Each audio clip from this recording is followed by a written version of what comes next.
కూటమి ప్రభుత్వం ఏర్పడిన తర్వాత చూసినాము మనము ఎంత కక్ష సాధింపులంటే మొత్తము వైఎస్ఆర్సీపీ ప్రతిపక్ష పార్టీ అయిన వైఎస్ఆర్సీపీ పార్టీ కార్యకర్తల ఆస్తులు ధ్వంసం చేయడమే కాకుండా ప్రభుత్వ ఆస్తులను కూడా ధ్వంసం చేయడం కూడా చూసాము. ఇప్పుడు మళ్ళీ ఆర్మీ జవాన్ వాళ్ళ ఇంటి వాళ్ళ ఇండ్లను కూడా ధ్వంసం చేయడం టీడీపీ వాళ్ళని ఇప్పుడు మనం చూస్తూ ఉన్నాము. ఎంత బరి తెగించారంటే బీహార్ కన్నా ఇంకా మరీ ఘోరంగా అయ్యేటట్టు చేశారు ఏపీని ఈ టీడీపీ ప్రభుత్వము. ఏర్పడిన కనీసం 2 monthsలోనే ఇన్ని తప్పులు చేస్తున్నారంటే ఇంకా మనం 5 yearsలో మనం ఇంకా వీళ్ళని ఎంత భరించాలో మనం అర్థం చేసుకోగలము. ఈ కక్ష సాధింపు ఎంతవరకు అంటే ఆర్మీ జవాన్ ఇంటిని అసలు కనీసము వీళ్ళకి దేశభక్తి అంటే తెలీదు, ప్రజలంటే ప్రేమ లేదు, దేశభక్తి అంటే ప్రేమ లేదు, ఏమీ తెలీదు. ఒక ఆర్మీ ప్రభుత్వ స్థలంలో ఇల్లు కట్టుకున్నారని ఆర్మీ జవాన్ ఇంటిని రెవెన్యూ అధికారులు శనివారం భారీ పోలీసుల సహాయంతో కూల్చివేతకు ప్రయత్నించారు. దీన్ని మాజీ మంత్రి బోత్స సత్యనారాయణ కూడా ఖండించారు. చాలామంది వైఎస్ఆర్సీపీ నాయకులు కూడా ఖండించడం కూడా చూసాం. మొత్తానికి ఇక్కడ జరిగింది ఏంటంటే ఈ జవాన్ ఇంటిని కక్ష సాధింపుతో టీడీపీ వాళ్ళు కూల్చివేయడంతో రెవెన్యూ అధికారులు అక్కడ ఉన్న గ్రామస్తులు మాత్రం నిజంగా చాలా గ్రేట్ అని వాళ్ళని మెచ్చుకోవాలి.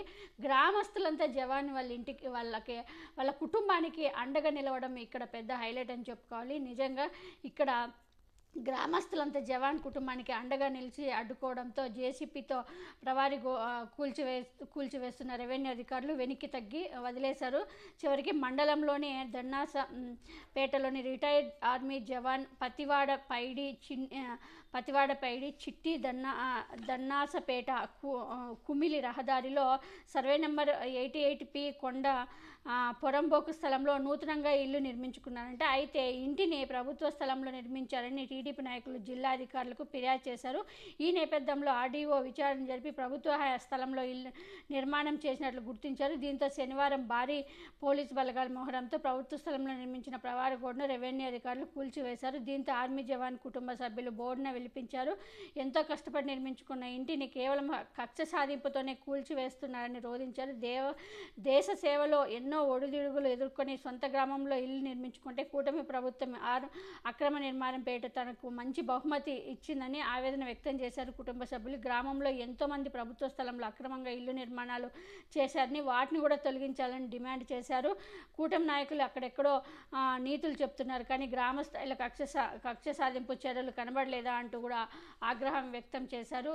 వీళ్ళు అసలు జవాన్ వాళ్ళకి వీళ్ళకి దేశ సేవ చేసే ఈ ఆర్మీ జవాన్ వాళ్ళకి మనం ఎంత చేసినా కూడా ప్రభుత్వ స్థలాలు మనం ఇంకా వాళ్ళకి ఇవ్వాలి కానీ ఇచ్చి వాళ్ళకి తీసుకున్న దాంట్లో ఓకే, ఒకవేళ వాళ్ళు కట్టుకుంటే దాన్ని మీరు నోటీసులు ఇచ్చి తర్వాత వాళ్ళ దేశానికి సేవ చేసే వాళ్ళకి అలాంటి వాళ్ళకి ఇవ్వడంలో తప్పులేదు. దాన్ని మళ్ళీ సరిచేసి ఇచ్చింటే వాళ్ళకి ప్రభుత్వానికి కూడా ఎంతో మంచి పేరు వచ్చేది.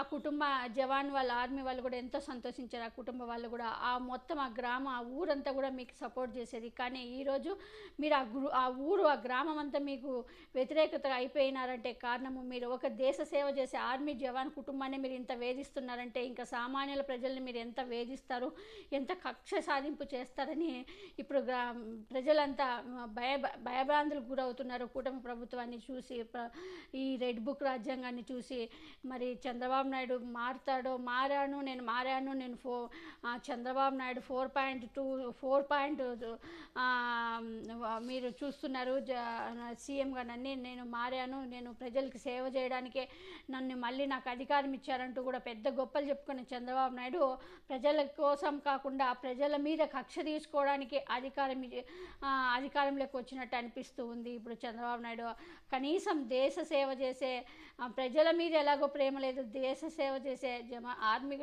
ఆర్మీల మీద కూడా పగబట్టాడంటే ఎంత నీచమైన ప్రభుత్వం ఇది మనం అర్థం చేసుకోగలం.